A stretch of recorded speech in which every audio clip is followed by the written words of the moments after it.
Querido, abra aí Gênesis capítulo 32. Gênesis 32. Versículo 22 ao versículo 31. Diz assim: Naquela noite Jacó levantou-se, tomou suas 2 mulheres, suas 2 servas e seus 11 filhos para atravessar o lugar de passagem do Jaboque. Depois de havê-los feito atravessar o ribeiro, fez passar também tudo o que possuía. E Jacó ficou sozinho. Então veio um homem que se pôs a lutar com ele até o amanhecer. Quando o homem viu que não podia dominá-lo, tocou na articulação da coxa de Jacó, de forma que ele deslocou a coxa enquanto lutavam. Então o homem disse: Deixe-me ir, pois o dia já desponta. Mas Jacó lhe respondeu: Não te deixarei ir, a não ser que me abençoe. Vamos ler juntos? Então o homem disse, vamos juntos?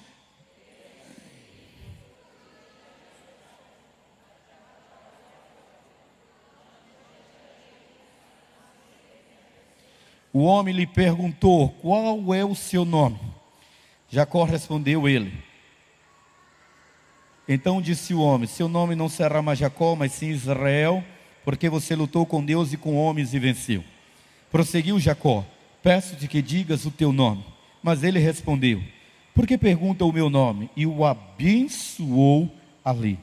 Jacó chamou aquele lugar Peniel, pois disse: Vi a Deus face a face, e todavia minha vida foi poupada. Ao nascer do sol, atravessou Peniel, mancando por causa da coxa. Por isso, até o dia de hoje, os israelitas não comem o músculo ligado à articulação do quadril, porque nesse músculo Jacó foi ferido. Amém? Uma das coisas que mais eu tento trabalhar como pastor desta igreja é o conceito de bênção. E eu procuro desassociar o conceito de bênção do conceito temporal e do conceito material. Ser bênção não é um estado de ter, é um estado de ser. Você pode ter um grande patrimônio, você pode ter grandes recursos e mesmo assim não ser abençoado. Na nossa cultura, o sinônimo de bênção está ligado à prosperidade material.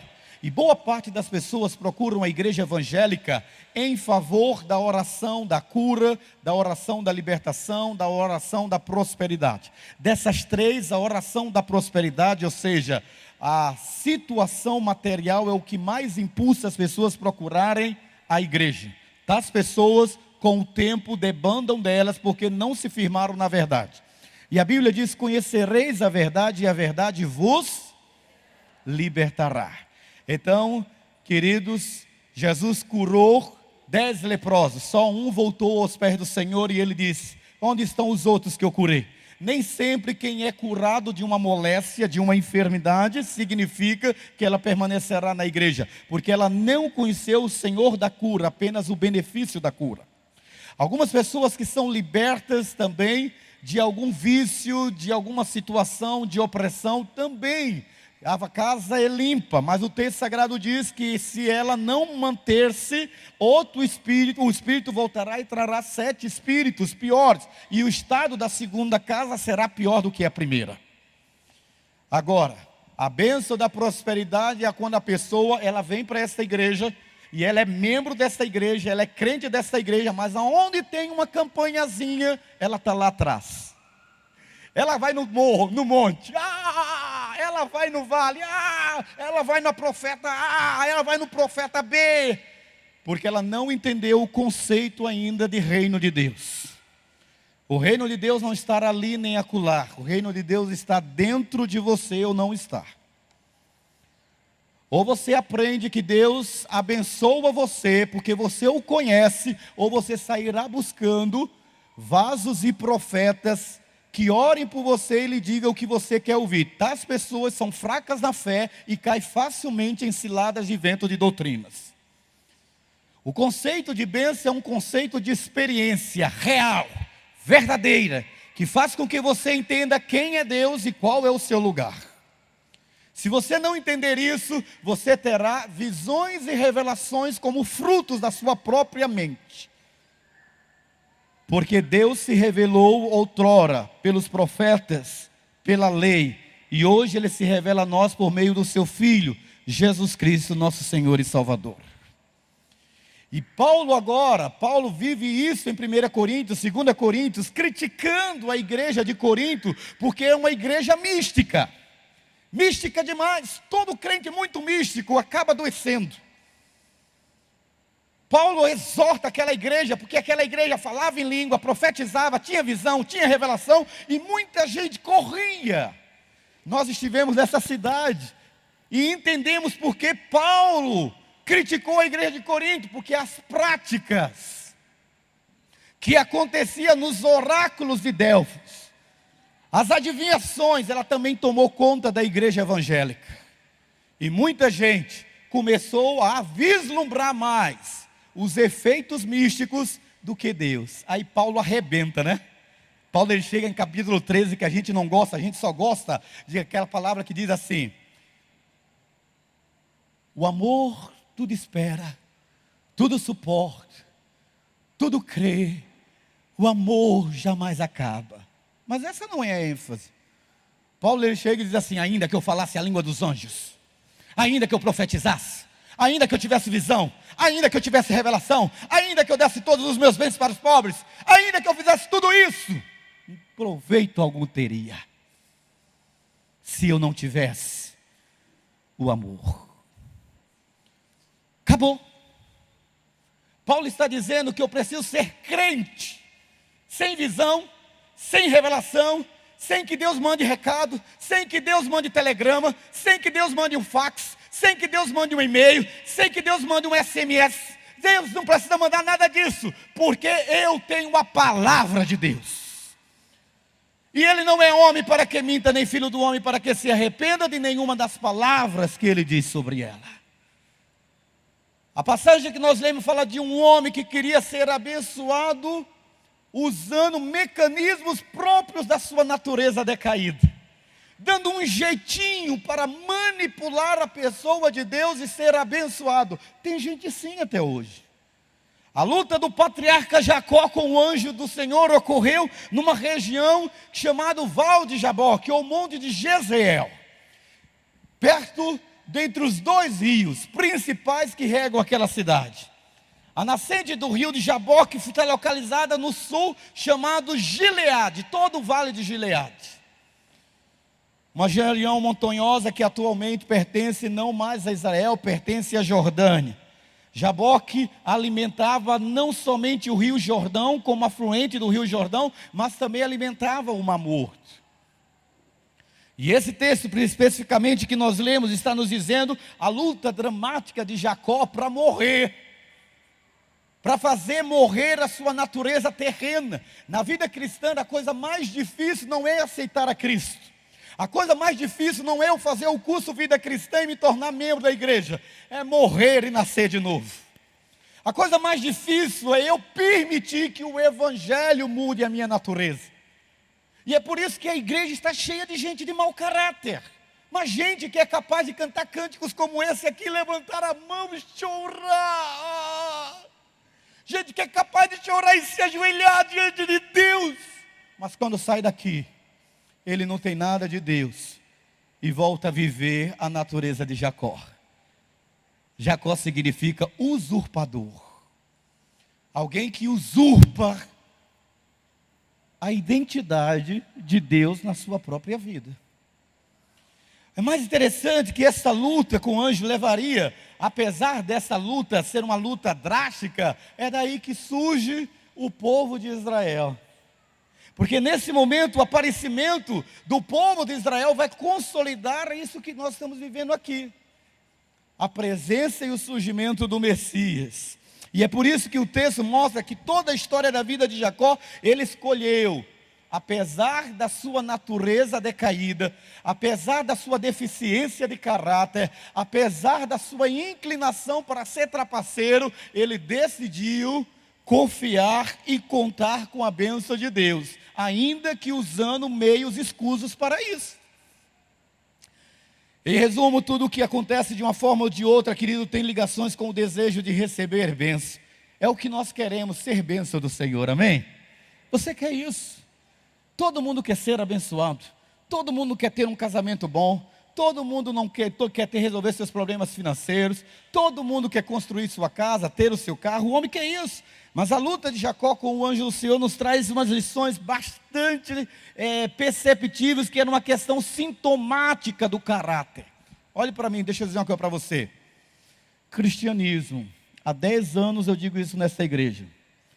Cristianismo, enquanto religião, seja católica, seja espírita, seja evangélico, é uma desgraça.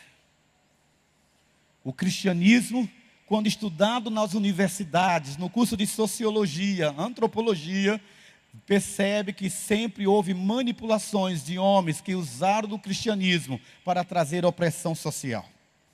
O cristianismo, enquanto religião, não muda ninguém, enquanto igreja, não muda ninguém. O cristianismo, enquanto estilo de vida, significa que eu quero incorporar na minha vida a essência dos ensinamentos de Cristo, para que eu seja um cristão, e cristão é ser um pequeno Cristo.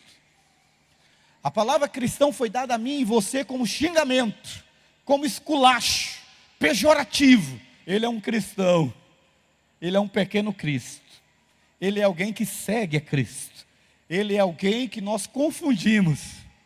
E é muito engraçado, porque o jardim do Getsemane, ou Getsemane, o jardim do Getsemane, ainda que escuro, não dava para confundi-los apenas fisicamente.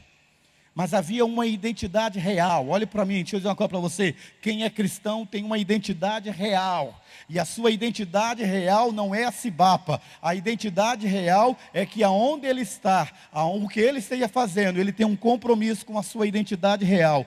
Cristo na vida dele. Esse é o significado, e é isso que Jacó não entendeu. Essa luta aqui foi o ápice das consequências das ações de Jacó. Alguns comentaristas, doutor saudoso Russell Shedd, ele diz que a história não foi apenas uma história de Jacó com o anjo, mas aqui estava uma teofania, no sentido de que Jacó estava lutando contra ele mesmo. Ele estava lutando contra o seu caráter. Ele estava lutando com as consequências das suas ações do passado. Ele estava 20 anos fora da sua cidade natal. 20 anos ele não via sua parentela. Ele estava a 800 quilômetros da cidade de Beceba. Imagine, queridos, 15 dias que nós ficamos numa saudade terrível. Agora ficar 20 anos longe de tudo, da sua cultura, da sua família. Mas ele estava e tinha que enfrentar o seu passado, porque quem não sabe enfrentar o seu passado, não tem condições de viver bem no presente, e o seu futuro é uma desgraça.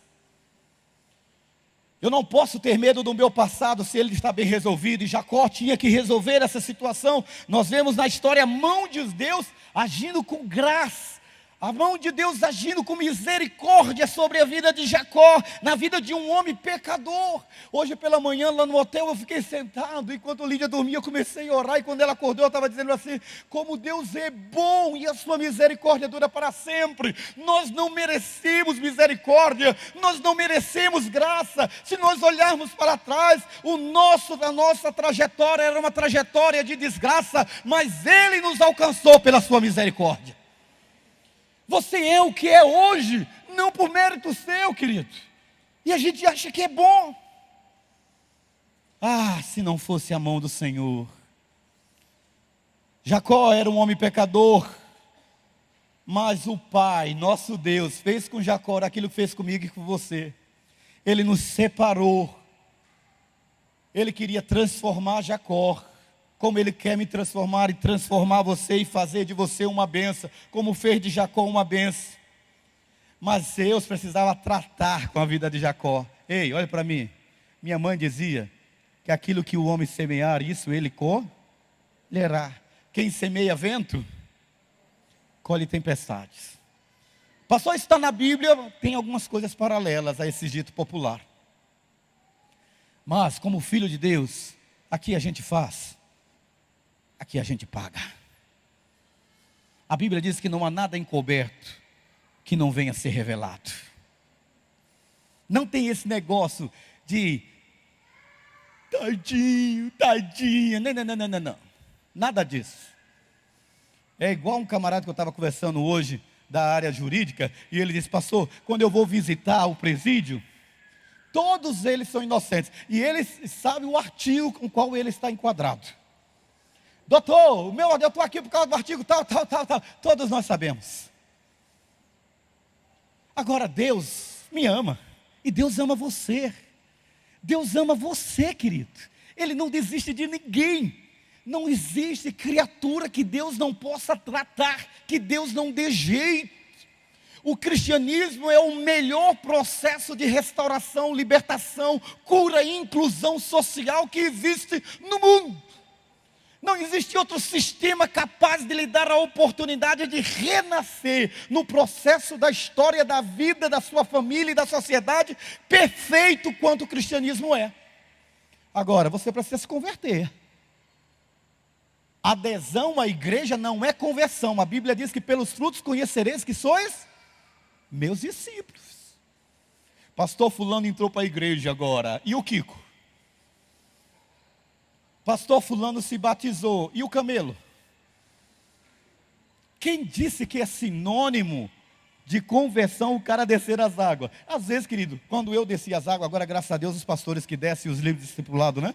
Eu não preciso me molhar. Mas às vezes, tantas vezes eu batizei pessoa.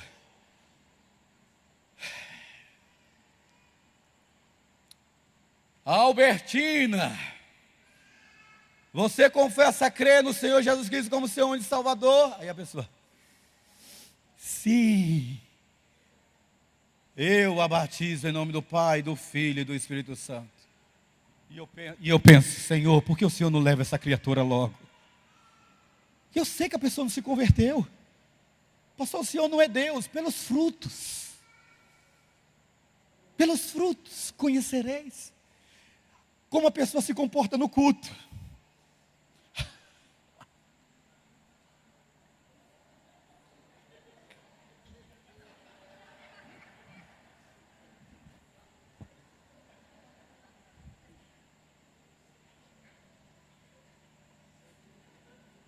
Ela está sempre cansada. Esse cansaço é opressão demoníaca. Opressão demoníaca. Se você está sempre cansado, então você tem que procurar um médico. Talvez você chegue com anemia, onde você senta e dá vontade de dormir. Mas se você não está com anemia, então essa não é a sua igreja. Porque a palavra do Senhor diz: me alegrei quando me disseram, vamos à casa do Senhor. Você vem para adorar. Você vive a transformação. E as pessoas, não é você que diz que você se converteu, as pessoas dão testemunho da sua conversão. São as pessoas que me dão alegria. Quando eu cheguei recentemente na Paraíba e encontrei um camarada, ele disse: pastor, tem um rapaz na sua igreja, eu conheci aquele camarada, pastor, aquele homem, e agora eu encontrei com ele lá, fui visitar em Palma. O cara, a sociedade, sabe por quê? Porque, olha para mim, olha que eu vou dizer uma coisa pesada para você, olha para mim. Ó, o malandro conhece outro malandro. E malandro, toda quarta-feira eu digo, malandro engana crente facilmente. É só ele dar um aleluia. Aleluia! Oh, glória, o irmão é crente. Malandro não engana malandro. Porque um conhece o outro. Não tem jeito. Então a gente precisa entender, querido, que a transformação de vida não tem nada a ver com o processo eclesiástico. Jacó quis por si mesmo alcançar a bênção de Deus. Por si mesmo. Ele trapaceando, roubando a bênção do seu pai Isaac, que era destinada a seu irmão Jacó. Ele passou a perna no irmão Esaú. E ele rouba a bênção do seu irmão. Mas ele teve que pagar um preço muito alto por aquela atitude. Quando Esaú soube que ele passou a perna, ele jurou que mataria Jacó. Ele disse: eu só não vou dar desgosto a meu pai, mas assim que o velho morrer, eu vou matar meu irmão. E ele foge da sua casa, vai se refugiar no meio da sua parentela, no tio de Labão, o seu tio Labão. E o texto sagrado diz que Jacó ficou cerca de 20 anos servindo e morando na casa de parente, na casa do cunhado, de tio cunhado, desculpa. Você já morou na casa de cunhado? Deus me livre. Mora na casa de parente. Aquele homem ficou isolado em terra estranha, pagou um alto preço, distante da sua família, mas o seu nome era enganador, e ele passou agora a ser enganado por Labão. As mesmas ações, as mesmas ferramentas, os mesmos mecanismos, os mesmos meios que ele usou para passar a perna no seu irmão Esaú, ele agora tem na mesma medida. Labão começa durante 20 anos a mudar o salário dele e passar a perna nele, porque a gente que é cristão, quer ser esperto, a gente acaba sendo vítima da esperteza do outro, porque tem sempre alguém mais esperto do que você, é o princípio. Seja desonesto, você atrai desonesto. É sempre assim que funciona. E Jacó agora tinha que lidar isso. Labão mudou o seu salário 10 vezes, o texto sagrado diz. E havia disputas e conflitos entre a sua família. Querido, se o cristianismo não mudar o seu caráter, poucas mudanças acontecerão dentro da sua casa. Pastor, tenho 3 anos que eu me converti e nada mudou lá em casa. Reveja o seu caráter. Se nada mudou, tem alguma coisa errada. E eu digo com você como tese, a coisa errada não é com Deus. Não é com Deus. Depois de tanto longe de casa, talvez Jacó nem esperasse mais herdar a terra de Deus que havia prometido a Abraão. E ele passou anos sendo explorado agora pelo seu tio, cunhado, de forma que Deus teve misericórdia. O primeiro sentimento de bênção que nós devemos ter no nosso coração é que a misericórdia do Senhor precisa nos alcançar. E misericórdia com Deus, ela só acontece quando nós nos rendemos diante dEle e colocamos diante dEle tudo o que somos e que temos. Você consegue conceber isso? Jacó passou a vida toda sob uma promessa. Quando ele fugiu da tenda do seu pai, Deus prometeu para ele, ele levantou uma casa chamada Betel, levantou pedra, ungiu a pedra, chamou aquele lugar de face a face, Peniel, mas só depois de 20 anos, é que ele entendeu que não conseguiu ser abençoado. Ficou até rico, teve filhos, constituiu família, mas se sentia um camarada sem bênção. Deus tem misericórdia dele, dá um basta e chama ele de volta à terra de Canaã. Mas mesmo após tanto tempo, mesmo depois de 2 décadas, ele tinha uma ferida. Seu irmão Esaú sabe que ele está desejoso a voltar para a terra. E um coração ferido, queridos, é um coração que está disposto a guerrear em todo o tempo. O texto que nós lemos é antecedido por esse significado. Jacó começa a ter medo pela sua vida e pela vida dos seus filhos, e ele fica só com Deus. O primeiro ponto da misericórdia que eu preciso dizer para você é que espiritualidade nunca é coletiva, ela é individualizada. Sua mulher não pode lhe salvar, nem seu marido pode lhe salvar, nem seus filhos podem lhe salvar. O relacionamento com Deus, ele é intransferível. Por mais que eu jejue, faça jejum, por mais que eu busque a Deus, por mais que eu seja pastor, isso é intransferível. Eu não posso dar a minha espiritualidade para a Daça, eu não posso dar a minha espiritualidade para o João. Cada um precisa ter a sua espiritualidade dentro de casa. Se a espiritualidade fosse coletiva, Ló teria salvo sua esposa, que era uma mulher fraca e sem temor ao Senhor. Mas ele não conseguiu salvar sua esposa. A mesma coisa somos nós. Eu posso orar pela minha casa, dar testemunho na minha casa, mas a espiritualidade ela é particular. Se Jacó soubesse o quanto aquela bênção que ele roubou do seu irmão iria lhe custar, talvez ele pensasse 2 vezes antes de enganar o seu pai, antes de passar a perna no seu irmão. Ao contrário, agora novamente ele está na iminência de mais um conflito com a sua vida, e o conflito é o seu passado que ele tem que resolver. Sabe o que a maioria das pessoas acha? É que eu me converti e eu me peguei no versículo que diz: se alguém está em Cristo, nova criatura é, as coisas velhas já passaram, eis que tudo se fez novo. Deus apagou, não é verdade. Zaqueu, quando tem uma experiência com o Senhor, ele quer colocar a sua vida em limpo. Zaqueu repete a mesma experiência de Jacó: eu preciso ser feliz, porque eu não sou feliz, ninguém pode ser feliz debaixo de mentira, debaixo de engano. Zaqueu, quando se arrepende, ele diz para Jesus: Senhor, se alguém eu roubei 4 vezes mais, eu vou restituir. Jesus disse: hoje salvação nessa casa, porque conversão implica em reparação. Sabe o que significa isso? Reparação é que você não pode seguir em frente deixando os corações feridos, todos que você machucou. Você precisa se retratar. Sabe por quê? Porque a sua sogra está dizendo: aquele cão diz que agora é crente.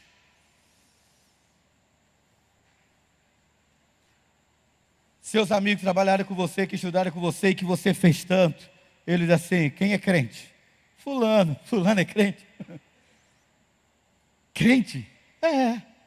E eu sou a reencarnação da Madre Teresa de Calcutá, então.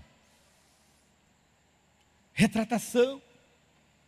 Esaú era poderoso na sua terra e ele poderia dizimar não somente Jacó, como também toda a sua família.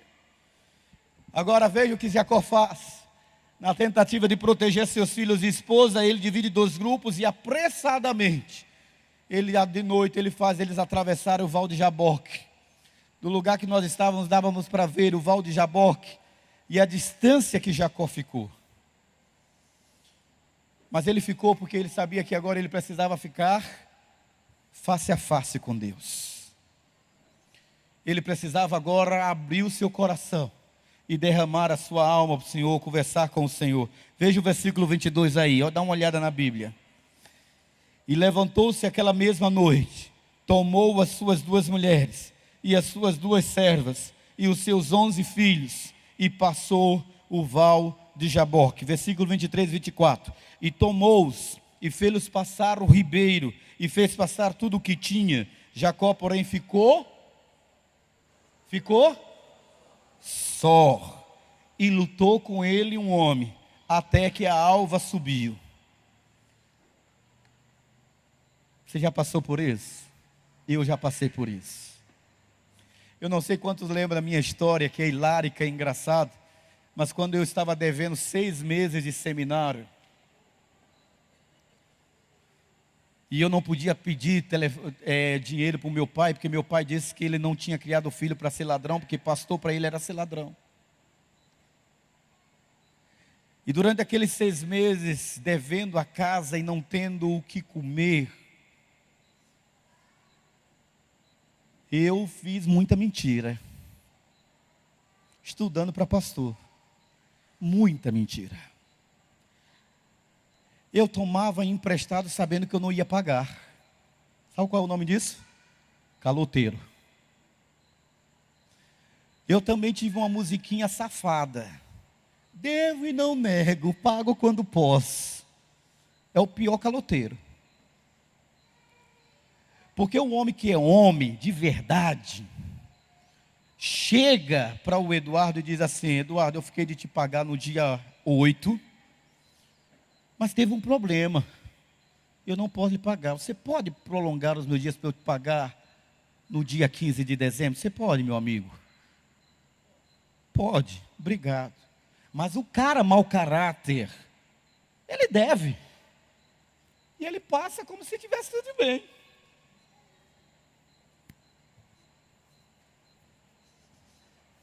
Ainda toma o relógio do enteado de ouro para passar e mostrar que está no ouro. Ele não dá uma satisfação. Pastor, onde é que isso acontece? Na minha igreja. Aqui dentro. Gente que deve e não dá uma satisfação. E é irmão. É irmão do cão.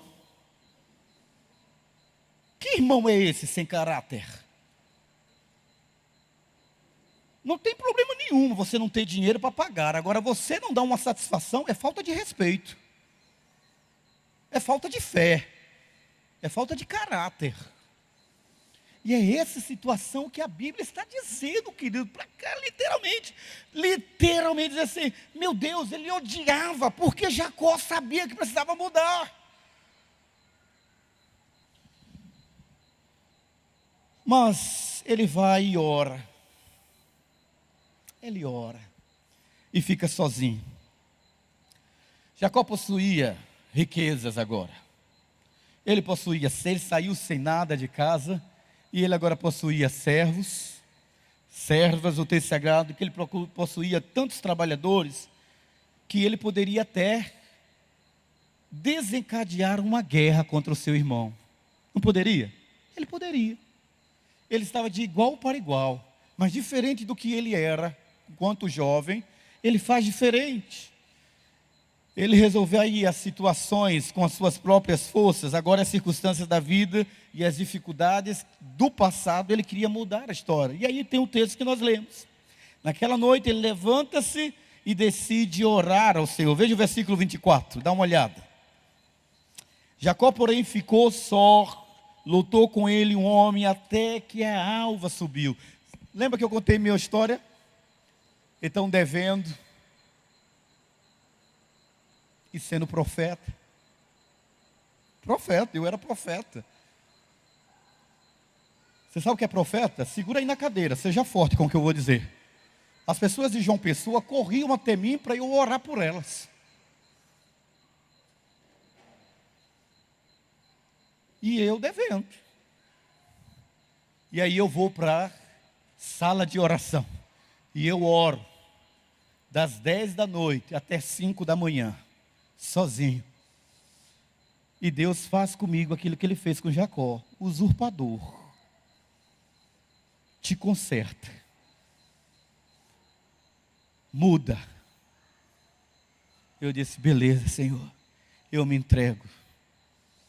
Vou embora dessa casa. Sabe o que Deus faz? Um milagre. Ele manda um fazendeiro da cidade de Itororó, na Bahia, a ligar para aquela faculdade e dizer que ia pagar o débito do aluno que mais devia. Era eu. E aquele homem me sustenta durante 3 anos, sem me conhecer. Ele pagou meu seminário, pagava as roupas, sapato, tudo o que eu precisava. Nunca conhecia aquele homem. Eu vim conhecer em 2007. De 1994, eu conheci aquele homem em 2007. Quando eu era missionário e passei pela cidade de Itororó, na Bahia. E eu conheci aquele homem de idosa idade. Ele nem lembrava mais da situação. De que eu era pastor. De que eu era o que eu era. Porque ele decidiu me abençoar. Mas por que Deus levantou alguém para me abençoar?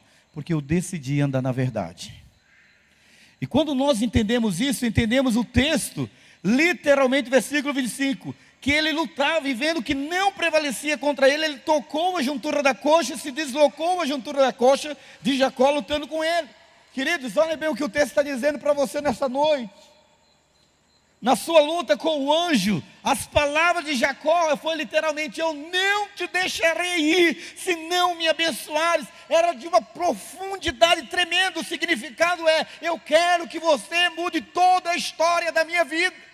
Não se esconda atrás da fé, não se esconda atrás da igreja, não se esconda atrás da religião, ou dê tudo ou não dê nada. Para Jacó agora era um ponto decisivo, mude a história da minha vida. O anjo foi lá e tocou na coxa dele, e ele saiu mancando pela presença do Senhor, e o anjo disse, agora seu nome não será mais usurpador, o seu nome será príncipe, seu nome é Israel. Deus mudou a minha história, mudou a história de Jacó, e se Ele não mudou a sua história, é porque você ainda não foi para a presença dEle. Quantas pessoas vão para o face a face da Cibapa e nada acontece na vida dela? Foi um evento, não mudou nada. Porque o face a face não muda a vida de ninguém. Alguns pastores nos criticam. O retiro dos pastores batistas desse ano, o face a face era motivo de piada. É uma piada esse negócio que a Cibapa realiza. Eu sei que não é. Porque muita gente vem de lá transformada. Mas outros vão para lá e não serão transformados.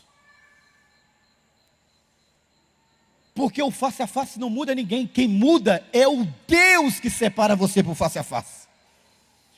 É quando você abre o seu coração. Eu quero Deus. Olha, foi uma menina dessa igreja, na nossa caravana, 22 anos, a garota, que cabeça, que testemunho, que firmeza na fé. Eu falei, meu Deus, Quanto tempo você tem de crente? Não tem nem 3 anos de crente, menina firme na fé. Uma mudança radical. Ninguém é transformado pelo culto se não tiver uma experiência com Deus. Era como se Jacó estivesse dizendo: eu preciso da tua bênção. Era como se Jacó dizia: porque aquela bênção que eu recebi lá na tenda não valeu, porque é uma bênção roubada. Você acredita mesmo que realizamos agora um congresso aqui com o pastor Lobo? Você acredita mesmo que todas as pessoas que colocaram a mão na cabeça foram libertas? Você acredita mesmo? Se você acreditou, você é muito do ingênuo biblicamente. Não confunda exorcismo com libertação. Libertação não se acontece no culto. Libertação é um estilo de vida. Jacó estava dizendo: Senhor, eu quero ser liberto, porque eu tenho promessa do Senhor, porque eu tenho uma palavra do Senhor, porque eu sei que o Senhor tem uma aliança com meu pai Abraão, e o Senhor me prometeu dar essa terra. Senhor, eu estou 20 anos vivendo como escravo, quando eu tenho o direito de ser filho. Senhor, não te largarei enquanto tu não me abençoares. Enquanto, querido, eu e você não nos consertarmos, podemos assistir culto após culto, prestarmos campanha, nada vai acontecer, porque o milagre de Deus acontece na nossa alma, no nosso coração e no nosso espírito. Se eu não entregar tudo que eu sou como Jacó, Jacó está dizendo: Senhor, a bênção que eu roubei quando eu tentei ser abençoado pelos meus próprios meios, quando eu tentei ser abençoado dando uma ajudinha a ti, aquela bênção tem me custado caro, eu não aguento. Sabe que Deus, eu acho que Deus tem um prazer imenso de deixar a gente se arrebentar. Ele tem um prazer imenso. Vá cabeça dura, vá teimoso, vá dar com as burras na água, vai. Quando você se cansar de lutar com as suas próprias forças, quando você se cansar de ser uma mula empacada e quiser ajuda e disser: ei Deus, eis-me aqui, eu vou estar dizendo para você: me chamou, meu filho. Porque a palavra do Senhor é: pode entrar nessa sociedadezinha e nesse novo negócio, não vai dar certo. Pode agora eu disse essa palavra para você, você está dizendo aí: está amarrado em nome de Jesus. Não vai pegar não. Porque Deus é só escudo. Ele dá graça e glória, e bem nenhum sonega aos que andam na sua presença. Não tem como, você não precisa fazer nada para ser próspero, querido. É só isso, ó. Josué capítulo 1, para encerrar. Não se aparte a tua boca do livro da lei, antes medita nela dia e noite, para fazer cumprir tudo que nela está escrito. Então tu farás prosperar o teu caminho. Ele já deu o manual. É a palavra. Desobedeça a palavra e você não prosperará. Obedeça a palavra. E eu lembro quando eu cheguei na Cibap em 2007, eu tinha uns sermões que eu dizia o seguinte: ó, tem muitos crentes com a vida troncha, não se conserta, não se casa, vive amasiado, vive lá o cá, vive como São Raimundo, um pé na igreja, outro no mundo, acha que Deus aceita o seu coração como se ele fosse açougueiro. Deus não quer só o coração, ou você é dele por inteiro ou você não é nada. E aí você corre atrás da benção. E corre atrás da bênção, e corre atrás da bênção, e vai e corre atrás da bênção, e nunca alcança. O cara que quer amar a Deus de todo o seu coração, de toda a sua alma, de todo o seu entendimento, que quer andar na presença do Senhor, ele não corre atrás da bênção dele, ele fica paradinho, e a 1000 por hora, a bênção vem correndo para alcançar ele.